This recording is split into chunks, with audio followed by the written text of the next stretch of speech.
Bonjour tout le monde, je suis ravi de vous retrouver dans cette nouvelle vidéo dans laquelle je vais faire la correction de cet exercice qui se rapporte avec les fonctions, les limites de fonctions. Donc on a f de x qui est égal à racine de 3 plus cosinus de x moins 2, le tout sur x au carré. La première question, c'est déterminer le domaine de définition de cette fonction.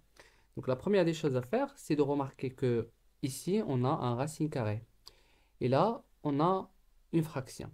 Et je sais que, donc on a deux problèmes qu'on doit donc résoudre. C'est que lorsque je dis A sur B, le B toujours, donc, il doit être différent de 0 parce que je ne peux pas diviser par le 0. Et je sais que quelque chose qui est à l'intérieur d'un racine carré, il doit être positif. Positif, ça veut dire supérieur ou est égal à 0. Alors, je vais passer directement vers la correction. Voilà, je vais faire la correction de premier exercice, de première question. Voilà. On a le domaine de définition. Donc, x appartient au domaine de définition de cette fonction. Donc, ça équivaut à quoi? Le x, donc il appartient à R. Le x, il appartient à R. Et vous avez i x au carré, ça doit être différent de 0. Donc le x au carré, ce qui est en bas, ça marche, il est différent de 0.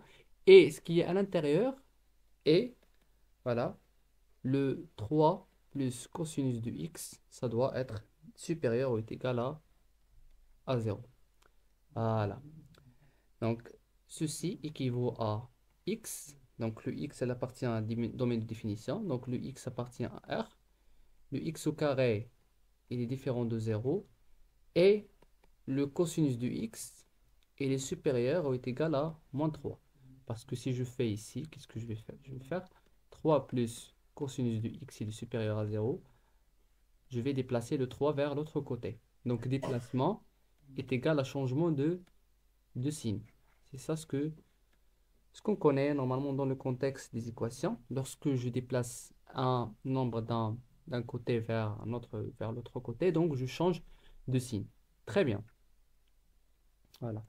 Et je sais que toujours le cosinus, il est comment? Le cosinus de x, quel que soit le x appartient à R. On a que le cosinus entre le moins 1 et le 1. Alors que le cosinus, il est supérieur à moins 1. Donc il est forcément supérieur à moins 3. Toujours. Cette condition-là, il est toujours vérifiée. Alors, qu'est-ce qu'il reste? Il reste que le x, voilà, le x appartient à R, de telle façon qu'on a le x au carré, il doit être différent de 0.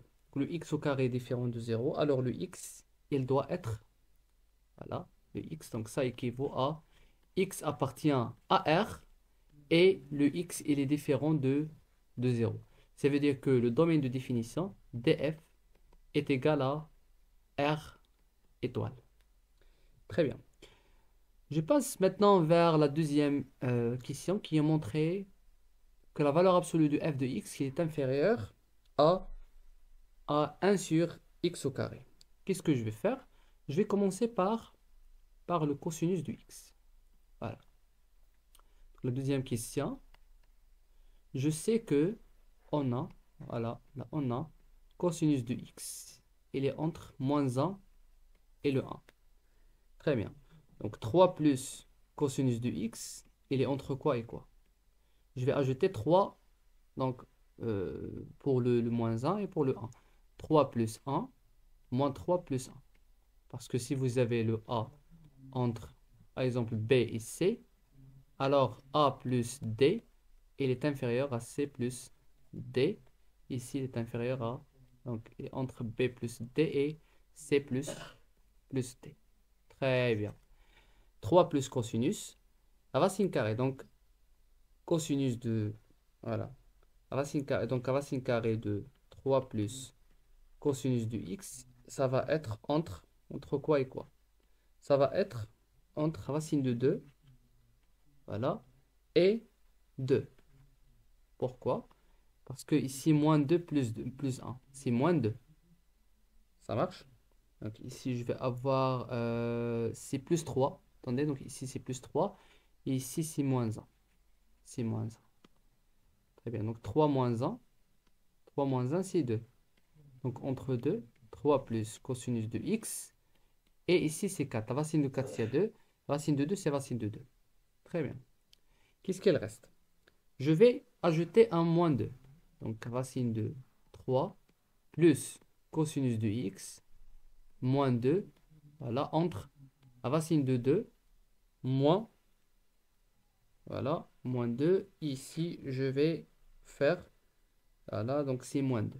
Voilà, moins 2. Ici, c'est 2 moins 2. Très bien. Voilà. Donc, on a que racine de 3 plus cosinus de x moins 2. Elle est entre racine de 2 moins 2. Ça marche? Et entre le 0. Voilà. Je sais que racine de 2 moins 2, normalement racine de 2 moins 2, donc si je fais comme ça, donc, ça, il est inférieur toujours à 1, parce qu'ici il y a un 1. Donc racine de 3 plus cosinus de x moins 2. Si je fais ici racine de 2 moins 2, ça va être donc plus grand que moins 1. Parce que, voilà, parce que si je fais comme ça, racine de 2 moins 2 le tout au carré, ça marche. Je vais avoir 2, voilà, moins 2 fois racine de 2 fois 2, plus 4. 2 plus 4, c'est 6. 6 moins 4 racine de 2. Et racine de 2 moins 1. Donc, moins 1, c'est juste pour faire une sorte de comparaison. Je vais comparer donc ici racine de 2, moins 2 au carré, moins 1.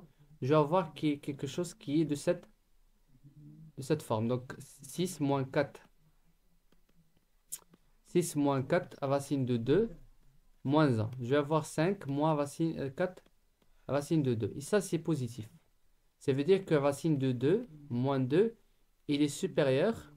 Ici, c'est moins 1. Voilà, 6 moins 1. 6 moins 1. Ça veut dire que je vais ajouter un 1. Je suis désolé. Donc ici, c'est plus 1. Normalement, c'est avec le moins 1. Ok. Voilà. Donc 6 moins 1 au carré. Alors, je vais avoir un nombre positif.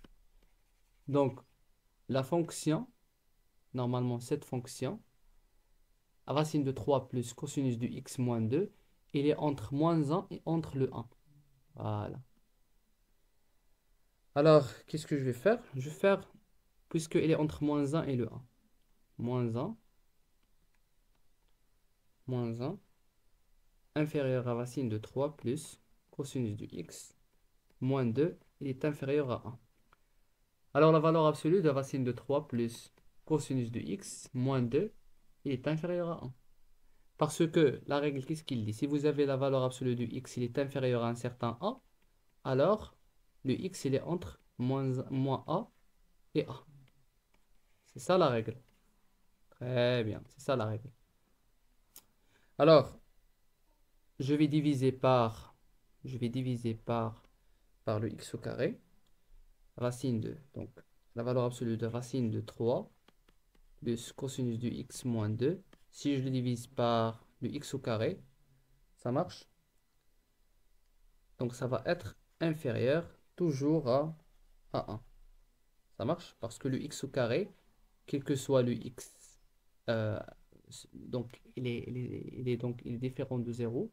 Le x au carré, donc ça va être différent de 0. Ça veut dire que si je divise par, voilà, par x au carré, donc je vais avoir ça, il est inférieur à 1 sur x au carré. Très bien.